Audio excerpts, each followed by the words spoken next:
Motër, unë kam një pyetje në Bibël te Jobi vargu 22 deri në 28. A mund të lexoj? Po vlla, Jobi 22, Jobi kapitulli 22, vargu 22 deri në 28. Po, mund të lexoni. Prano udhëzime nga goja e tij dhe shtjeri fjalët e tij në zemrën tënde. Në rast se kthehesh tek I plot fuqishmi, do të rimëkëmbesh. Në qoftë se largon pa udhësin nga çadrat e tua dhe hedh arin në pluhur dhe arin e ofirit ndër gurët e përrojit. Motër, nga doktrina, nga mësimet kemi kuptuar se duhet të përgatitemi për të adhuruar Zotin dhe ku mund të gjejmë burim më të mirë se Bibla për të pasuruar që të mund të përlëvdojmë Perëndin me liri. Në këtë rast, motër, ne e dim nga doktrina që ju na keni mësuar se Elifazi u përdor nga djalli, por këtu shohim se ai përdor shumë fjalë që lartësojnë veprën e Perëndis. A keni menduar ndonjëherë se si djalli mashtron një person? Çfarë bën djalli për të mashtruar një person?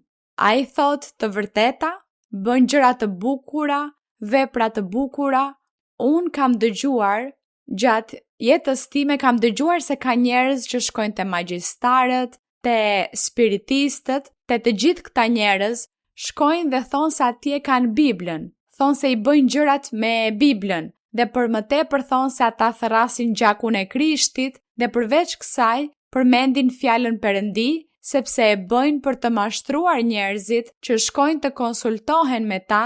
Dikush shkon të konsultohet dhe thot, jo, kjo nuk është gjë e keqe. Kjo nuk është gjë e keqe sepse shikoni ata përmendin Perëndin dhe duket që kanë edhe Biblën aty, prandaj nuk është gjë e keqe. Dhe ja, aty është djalli duke mashtruar njerëzit.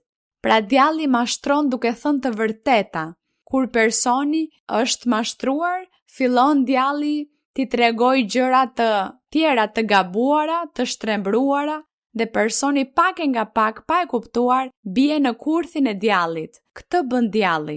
Atëherë ky zotri, Elifazi, ata mendonin se dinin shumë. Ata ishin si filozof, mendimtar, si patriark, si Jobi. Por ata mendonin se dinin shumë dhe kur e pan Jobi në atë gjendje, vuajtjeje dhe hidhërimi në të cilën ai po jetonte, ata menjëherë e gjykuan.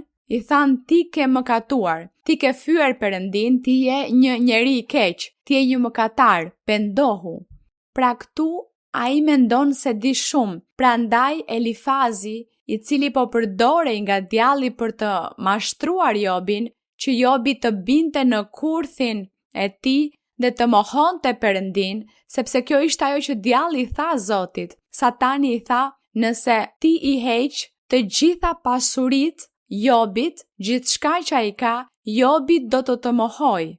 Dhe Perëndia ju I tha, jo, ai nuk do të më mohoj, prandaj e lë në duart e tua, bëj çfarë të duash me Jobin, përveç se ti marrësh jetën.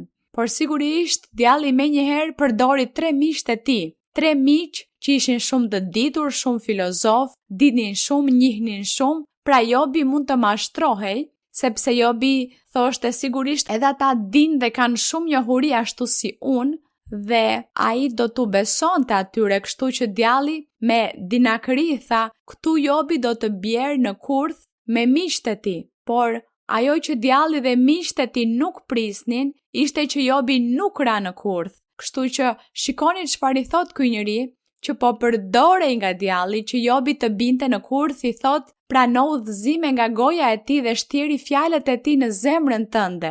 Në rast se kthehesh tek I plot fuqishmi, po I thoshte se ai po mëkatonte dhe po I thoshte pendohu dhe ktheu te Perëndia. Ktheu te Perëndia I thot, në rast se kthehesh tek I plot fuqishmi do të rimëkëmbesh. Në qoftë se largon pa udhësin nga çadrat e tua dhe hedh arin në pluhur.